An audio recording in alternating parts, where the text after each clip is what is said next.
If you were to enter through the front doors of 2 Divinity Avenue, turn right and walk until you were just outside of the Harvard Yenching Institute's office, you would find a portrait of Charles Martin Hall, a 19th century American chemist and inventor. It may seem surprising to see a portrait of Hall, a chemist, outside of an institute dedicated to advancing higher education in Asia in the humanities and social sciences. However, it is solely through funding provided by the estate of Mr. Hall that the Harvard Yenching Institute was founded in 1928. Working with his sister Julia at their family home in Ohio, Hall discovered a less costly way to produce aluminum and went on to found Alcoa, the Aluminum Company of America. He amassed a great fortune, and upon his death in 1914, having never married or had children, Hall left the bulk of his estate to charity. Hall hailed from a Congregational minister family, some of whom had spent time abroad, including a sister who had been a missionary in China. His will reflected this background. He stipulated that about 1/3 of his estate should be used to promote liberal arts and to support the development of higher education in Asia.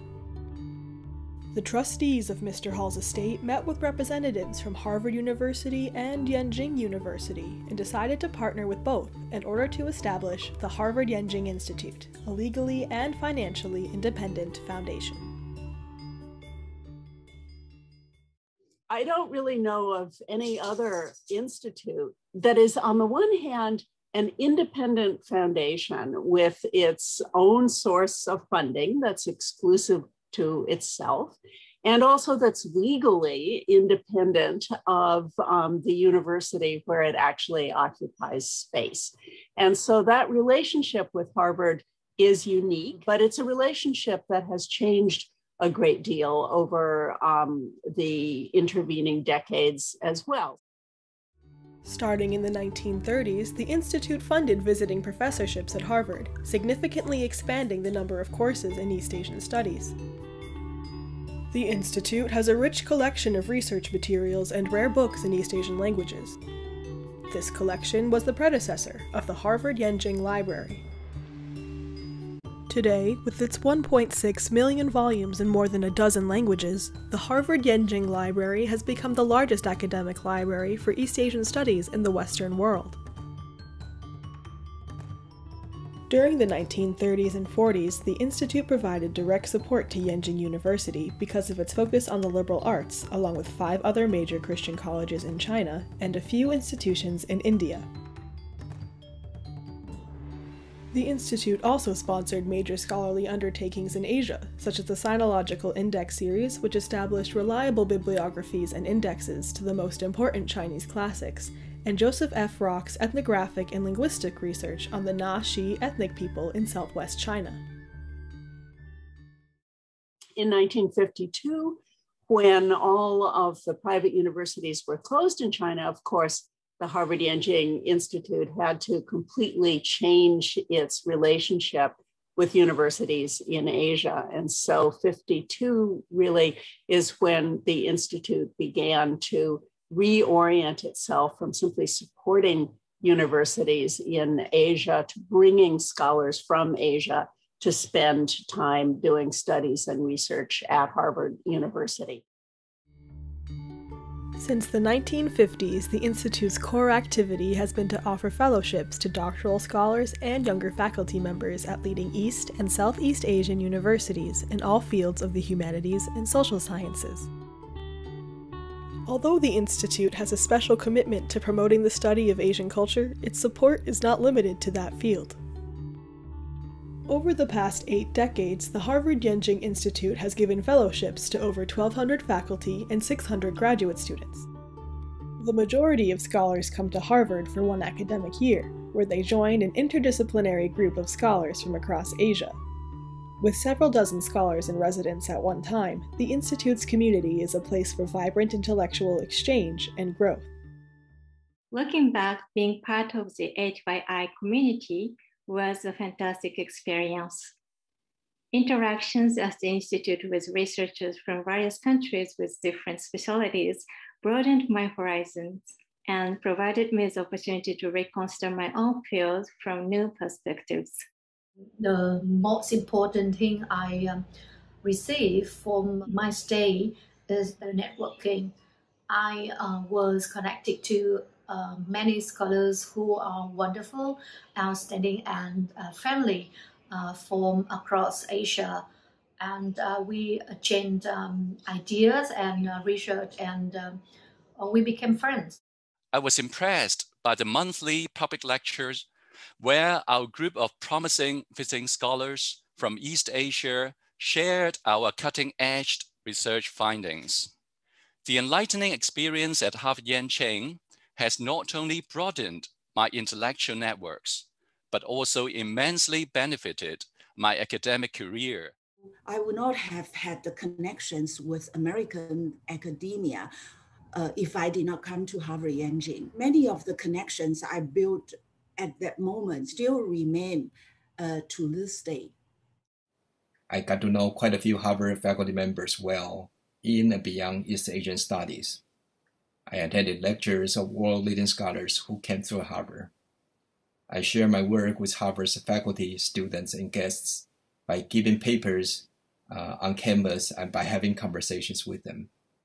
Thanks to a stroke of good luck and perhaps a little divine blessing, I was accepted into the Harvard Regional Studies East Asia program as the first cohort of the Harvard Yenching RSEA Fellow. The Singaporean in me told me I should focus on Buddhism in my home region in Southeast Asia. Without the education I received in the RSEA program under a Harvard Yenching Fellowship, I don't think I could have pulled off a trans-regional and multilingual project like that. During their stay at the Institute, many visiting scholars immersed themselves in the research materials available at the Harvard Yenching Library. I study modern Chinese history. During my stay at HRI, I found some rare and valuable research material in Harvard Yenching Library. It's a home away from home for all scholars and alumni. Harvard Yenching Library is super fantastic, and you could find almost any books you want. What made me most impressive was the rare book room. Besides Chinese rare books, Harvard Yenching Library had huge collections of Japanese and Korean rare books, which are very useful for East Asian studies. A Japanese scholar of the early 20th century studied cultural exchange between Chinese and Korean intellectuals in the 18th century. I was able to find his old books collection of 56 kinds and more than 100 books that were scattered and hidden in the library. That 1 year was a decisive breakthrough in my career. The special collection at the top of Harvard Yenching Library was just fascinating. While the Institute strives to strengthen its core visiting scholar programs and relationships with its partner universities, it also seeks opportunities to help improve the academic landscape within Asia. The actual programs have changed a great deal. But the mission of the Institute to promote higher education in Asia and the study of Asia, both in Asia and in the US, has remained constant. And I think one of the most important ways in which the Institute has also been dynamically responsive to different changes in scholarship and in the world we live in has been our training programs. In 2009, the Institute held its first advanced training program. Since then, the Institute has held over 24 training programs on topics ranging from urban studies to Mesoamerican archaeology. With the aim of field development, the programs bring together a small group of promising young Asian scholars in particular fields of the humanities and social sciences to collaborate either at Harvard or at one of the Institute's partner universities in Asia. I learned a lot from my Chinese colleagues in this program as well, because together we developed ideas that may never have had emerged if we only stay inside China. By knowing the works done by Japanese, Korean, and Indian scholars, I began to realize how important that is to build a larger perspective, a larger picture of viewing Asia as a whole. To me, the one-year research stay at the HYI was the most productive and memorable time that I've had during my career. What I most appreciate and grateful for was the HYI community. As a visiting fellow, I interacted with the most diverse group of scholars and fellows from countries across Asia on a daily basis. During their stay at the Harvard Yenching Institute, scholars give public talks on their research, attend workshops, and organize conferences. Each year, the Institute holds a roundtable with the Association for Asian Studies keynote speaker and an interdisciplinary panel of distinguished scholars. I had a chance to organize a panel and then invited Harvard professors and also scholars from other universities to participate. These people become very significant friends and colleagues who helped my international career. So I really thank them deeply. Although officially this program only lasted for 10 months, the intellectual connections building upon it has never faded. I organized panels and presented papers at AA's conferences almost every year through the financial support of the Institute. With the generous funding from Harvard Yenching Institute, I co-hosted the New Media and Gender Studies workshop, as Professor Liz Perry mentioned at the opening ceremony. This program will last only a week, but we hope that your scholarly community will last a lifetime. Many of the Harvard Yenching scholars and fellows come to the Institute with their families. During their research stay, in addition to academic events, the Institute also organizes a series of social and recreational activities for them to enjoy. Through these activities, our scholars and fellows are able to build networks across national boundaries, create an academic community, and their families can enjoy a year together at Harvard. Apart from academic events, I truly enjoyed the regular social and family-friendly gatherings, like the New York tour, New Hampshire skiing trip, and lobster garden party. To this day, those fond memories continue to be a bond connecting me with my friends and HYI community. In fact, I am now collaborating with friends from those days on various projects. I'm most grateful for the Yenching staff's devotion to create just a family-like atmosphere for us. I still miss the changes and scenery of the 4 seasons that passed out of the rep window of Yenching Institute. I can say that life there was really the brightest gem of my academic life. In addition to providing fellowships, the Institute has long supported several publication series, both at Harvard and in Asia. Our publications are something that we value greatly and see as a really central part of the Institute's educational mission. The Harvard Yenching Monograph Series, overseen by the Asia Center Publications Program, has published over 120 volumes since 1935. The Harvard Journal of Asiatic Studies, a publication of the Harvard Yenching Institute, publishes outstanding original research and in-depth reviews of books about China, Japan, Korea, and Inner Asia. The Institute has supported several publication series in Asia, including a Journal of Sinology at Yenching University in the 1930s and 1940s, as well as the journal China Scholarship. For over 2 decades, the Institute has provided support for the Sanlian SDX HYI academic series in China. Both the journal and the monograph series were among the first, if not the first, to require peer review for Chinese academic publications. Recently, the Institute has collaborated on a publication series with National Taiwan University.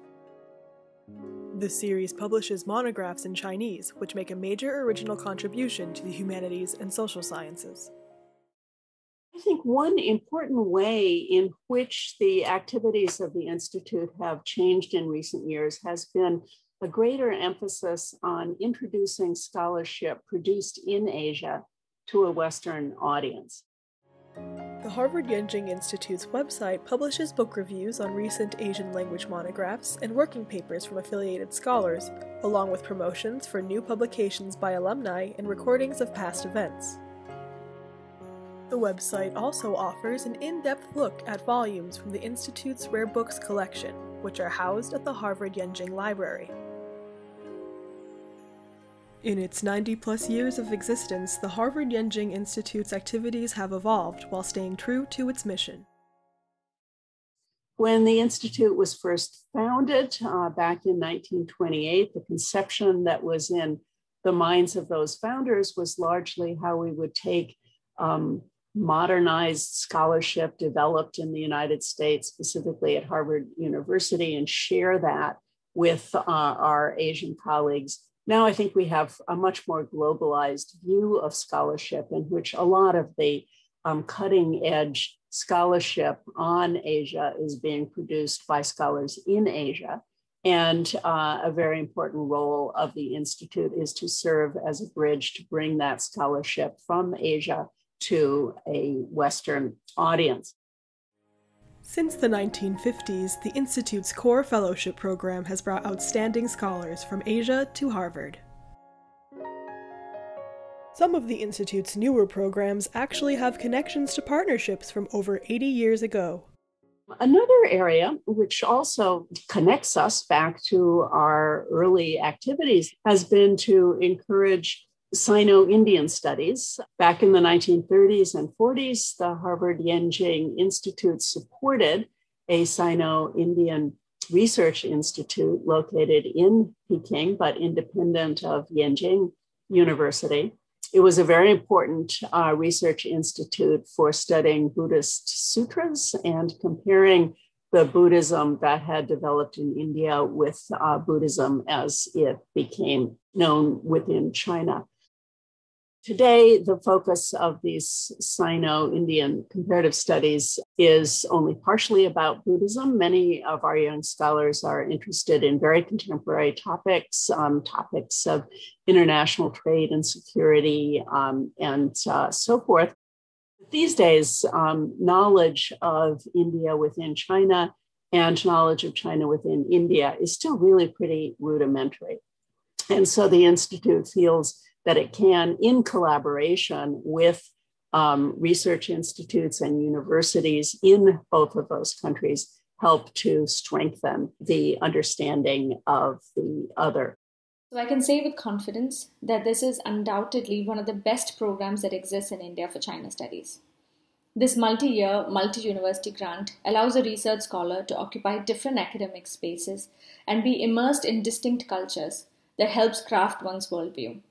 There are languages to be learned, classes to attend, conferences to present at, workshops to take part in, libraries to explore, networks to be built, friendships to make, and places to travel to. I have benefited enormously, both professionally and personally, from the fellowship, and will always remain grateful for the opportunity. With today's changing academic landscape in the United States and Asia, the Harvard Yenching Institute remains dedicated to its original mission while innovating new and ambitious solutions to modern challenges. As the future going forward, it will be very dynamic in terms of actual content, programming, formatting, and so forth, but still within this context of advancing higher education in the humanities and social sciences in Asia and promoting the study of Asia, both in Asia and here in the United States. For close to 100 years, the Institute has worked to enrich higher education in Asia and build scholarly connections between Americans and Asians. Its grants and programs encourage teaching and research in the humanities and social sciences, the exchange of knowledge and perspectives, and collaboration to address issues of common concern. The beneficiaries of the Institute's fellowships have and will continue to contribute to the scholarly enterprise, to mutual understanding, and to our planet's resilience and future flourishing.